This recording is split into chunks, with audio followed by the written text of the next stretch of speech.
స్వరూపాన్ని మొత్తం కూడా వర్ణిస్తున్నారు ఈ శ్లోకం.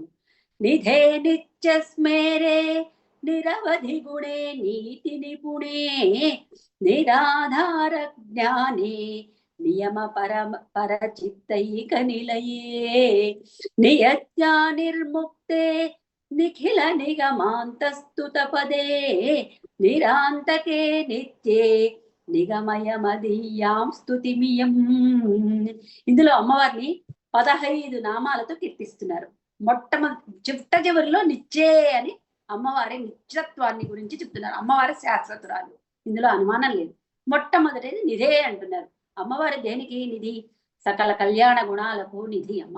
నిధే నిత్య స్మేరే, ఇది బ్రహ్మాండం నిజంగా గుర్తుపెట్టుకోవాల్సిన విషయం. మనం నిత్య స్మేరే, ఎప్పుడు చిరునవ్వు నవ్వుతూ ఉండాలి. అమ్మవారు ఎప్పుడు నవ్వుతూనే ఉంటారట. మొట్టమొదటిది నిధే, సకల కళ్యాణ గుణాలకు నిధి అమ్మ. రెండవది నిత్య స్మేరే, ఎప్పుడు చిరునవ్వులు నవ్వుతూ ఉండే తల్లి.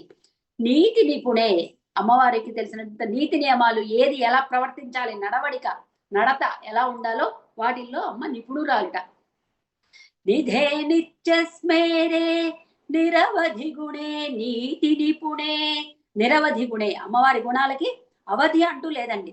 అన్ని సకల కళ్యాణ గుణాలు, అవధి లేనన్ని గుణాలు ఉన్నాయి అమ్మల. సకల కళ్యాణ గుణాలు ఉన్నటువంటి తల్లి అమ్మ. నిరాధార, అమ్మ ఆధారం. అమ్మవారికి ఏం ఆధారం అవసరం లేదండి. ఆమె నిరాధారురాలు. ఆమె ఆధారం, అందరికీ ఆమె ఆధారము.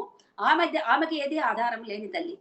జ్ఞానే, అమ్మకున్నటువంటి జ్ఞానం గురించి, అమ్మనే జ్ఞానము. ఆ జ్ఞానం మనకు ప్రసాదించింది.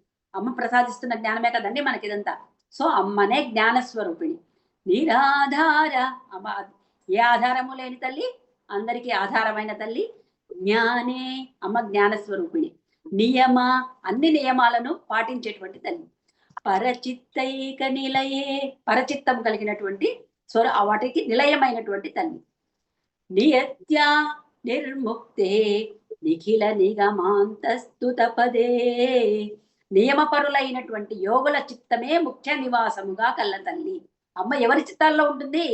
సకల నియమాలన్నింటినీ ఆచరించేటువంటి యోగుల చిత్తం. నియమాలంటే ఏది పాటించాలి, ఏది పాటించకూడదు, ఆ నియమాలన్నింటినీ పాటించగలిగేటువంటి యోగుల యొక్క చిత్తమునందు మాత్రమే ముఖ్య, అంటే మిగిలిన వాళ్ళలో ఉండదు అని కాదండి, వాళ్ళలో ముఖ్యముగా నివాసం ఉండేటువంటి తల్లి.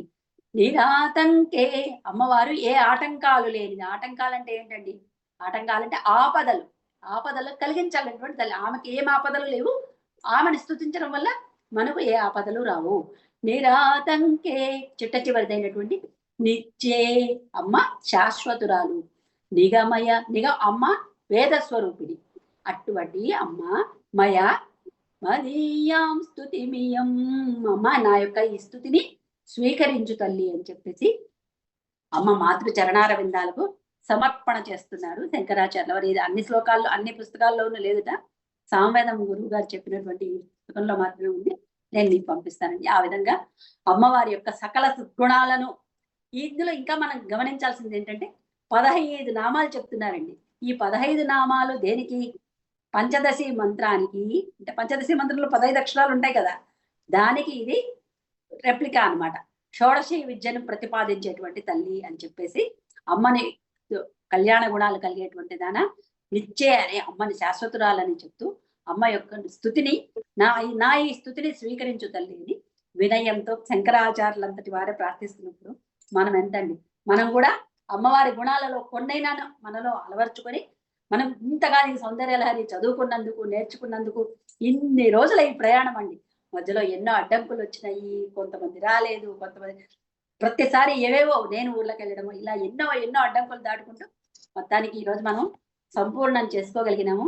అమ్మను కీర్తించగలిగేటువంటి సద్భాగ్యాన్ని మీ అందరికీ చాలా చాలా చాలా చాలా కృతజ్ఞతలు. నాకు ఈ అవకాశాన్ని ఇచ్చారు. మీకోసం